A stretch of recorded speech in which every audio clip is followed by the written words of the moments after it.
Hello everyone, चलिए देखते हैं ये जो मेंस रिसेंटली हुए हैं उसके क्वेश्चंस को। तो ये पार्ट में वीडियो होगा, आप एक एक करके इसे आराम से देखें। पहला क्वेश्चन है इसमें कि एक नमूना आंकड़ों का माध्य दिया हुआ है। माध्य इसका दिया हुआ है और माध्यिका दिया हुआ है। इसका बहुलक निकालना है। तो इसके बहुलक को जो फार्मूला होता है वो होता है 3 इंटू मीडियंस -2 मीन। ठीक है, तो आप इसे डायरेक्ट पुट करें 3 इंटू 48 -2 इंटू 60। तो यहाँ पे ये हो जाएगा और 1 - 120। इसे आप माइनस करेंगे 24 आ जाएगा जो आंसर है। ठीक है, तो इसे आराम से हम लोग देखते चलेंगे। देखिए, इस क्वेश्चन में कहा है श्रीमती दीपा देवी ने अपने वेतन का 30% बचाती है। यदि उन्हें वेतन के रूप में प्रति माह 42,000 रुपये मिलते हैं तो उनके मासिक व्यय क्या होंगे। तो आप ध्यान दें, ये जो है वो उसका वेतन है। तो वेतन में 30% बचाती है तो खर्च कितना करती है 70%। तो 70% इसका निकाल देना है और कुछ भी नहीं करना था। तो इसका आप 70% आराम से निकाल दें। ठीक है, ये हो गया 29। ये आंसर है सेकंड नंबर। बहुत ही आसान क्वेश्चन इस बार का रहा है। ये देखिए, यहाँ पे एक क्वेश्चन है, इसमें लिखा हुआ ये किससे डिविजिबल है। तो आप डिविजिबिलिटी जानते होंगे। सबसे पहले जिसका आसान है उसी को लगाना चाहिए। जैसे कि आदमी को 2 का, 4 का और 8 का डिविजिबिलिटी, ये जो होता है लास्ट का 1 डिजिट, 2 डिजिट और 3 डिजिट को चेक करते हैं। तो लास्ट का 1 डिजिट, 2 डिजिट, 3 डिजिट को चेक करने के लिए 2 का रूल, 5 का, 4 का, 25 का रूल एक ही है, 8 का और 1 2 5 का रूल एक ही है। तो आपको लास्ट का 1 2 और 3 डिजिट को चेक करना चाहिए, क्योंकि यहाँ पर सबसे पहले ये सब चेक करना आसान होगा। तो हम 11 को छोड़ते हुए 5 से देख रहे हैं, तो 5 के लिए लास्ट का एक डिजिट देखना होगा। जो 5 तो काट ही नहीं पाएगा, मतलब 5 तो हो ही नहीं सकता। 16 और 8 के लिए, तो 8 पहले में चलो, तो 8 का 200 जो 16 है ये आराम से कट जा रहा है। तो यहीं पे आंसर हो गया, आगे चेक करने का आवश्यकता नहीं है। तो ये आसान था, डिसेबिलिटी सिर्फ चेक करते हुए काम हो जाता है। यहाँ पे क्वेश्चन है हम लोगों के पास, एक समबाहुभुज के विकर्णों की संख्या ज्ञात कीजिए जिसके अंतः कोणों का योग इतना दिया हुआ है। तो हम लोग जानते हैं अंतः कोणों का योग जो होता है n-2 इंटू 180 ये होता है, और ये उस चीज़ को दे रखा है इतना। हम लोग यदि इससे n का वैल्यू निकाले तो हम लोगों का n का वैल्यू यहाँ से 15 आएगा। तो n कितना आ जाएगा 15 माइनस और जाएगा 17। सॉरी, n का numbers of diagonal is equal to होता है number of diagonal n into n-3/2। तो यहाँ n की जगह पे हम लोग 17 रखेंगे। तो इस तरह से हम लोगों का फार्मूला हो जाएगा 17 इंटू 14-2 और ये 7 17 7 119, यानी कि 3 नंबर आंसर हुए। अब इस क्वेश्चन को देखें, 5 नंबर को। इसमें कह रहा है कि रेशमा साइकिल से 45 किलोमीटर की दूरी 15 किलोमीटर की चाल से, 80 किलोमीटर की दूरी 40 किलोमीटर की चाल से और पैदल बाकी 6 किलोमीटर की दूरी 2 किलोमीटर की चाल से तय करती है। पूरी यात्रा के लिए उसकी औसत चाल ज्ञात करें। औसत चाल के लिए क्या चाहिए हम लोग को? Total distance by total time. तो टोटल डिस्टेंस तो 45 है, यहाँ पे 80 है और 6 है, तो 45 और 80 125 और 6 131। ठीक है। और टोटल टाइम कितना होगा? तो 45 को जब 15 से डिवाइड करेंगे, 15 तिया 45, 80 को जब 40 से डिवाइड करेंगे दूनी, और 6 को जब 2 से डिवाइड करेंगे तो 3, यानी कि 3 3 6 2 8। अब यहाँ जो आ रहा 131 डिवाइडेड बाय 8 आ रहा, 8 एकम 8, और यहाँ बचेगा 5, 1 8 6 48, यानी 16 पॉइंट समथिंग आएगा, जो 2 नंबर पे दिख ही रहा है। आंसर तो खैर यहाँ दिए हुए हैं, सॉल्व करने का तरीका को देखें। ये जो आंसर किया है उसी से बना रहा हूँ मैं। उसके बाद देखें यहाँ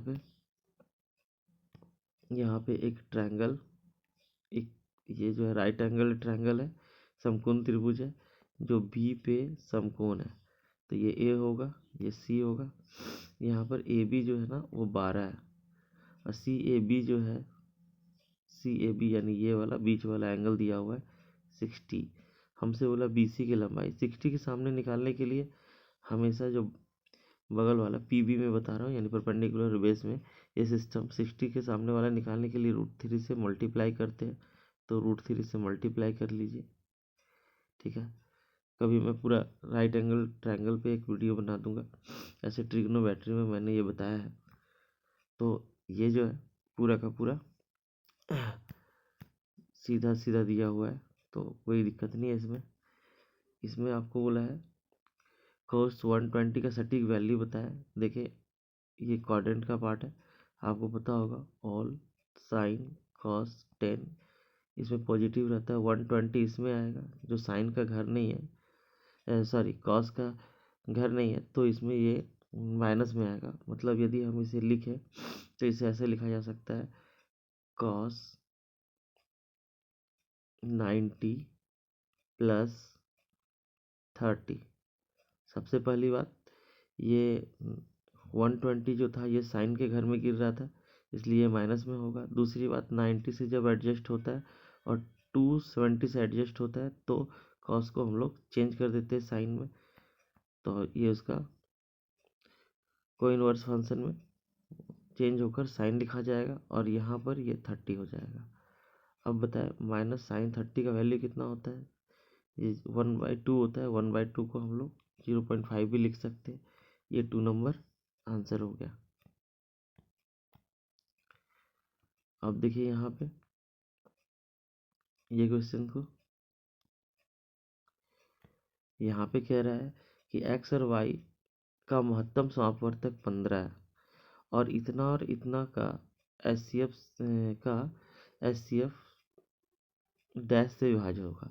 देखिए यदि कोई एच दिया हुआ है तो उसका रियल नंबर कितना होता है? रियल नंबर हम लोग मान लेते हैं कि यहाँ पर 15Q और 15Q होगा, दूसरा 15Q होगा। अब एक बात समझे कि दो नंबर्स हैं, उनके एच किससे डिविजिबल होंगे ये पूछेगा।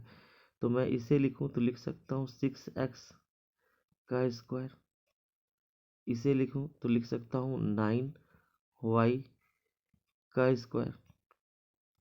अब एक चीज़ को ध्यान दे, यदि x और y मेरे पास मान लेता हूँ, यदि 15P और 15Q होंगे, क्योंकि एच दिया रहे और नंबर निकालना हो तो उसे कोई नंबर के साथ मान लेना चाहिए। जैसे मैंने यहाँ पर 15P और 15Q माना हो, यहाँ पर ये 6 × 15P का स्क्वायर माइनस 9 ×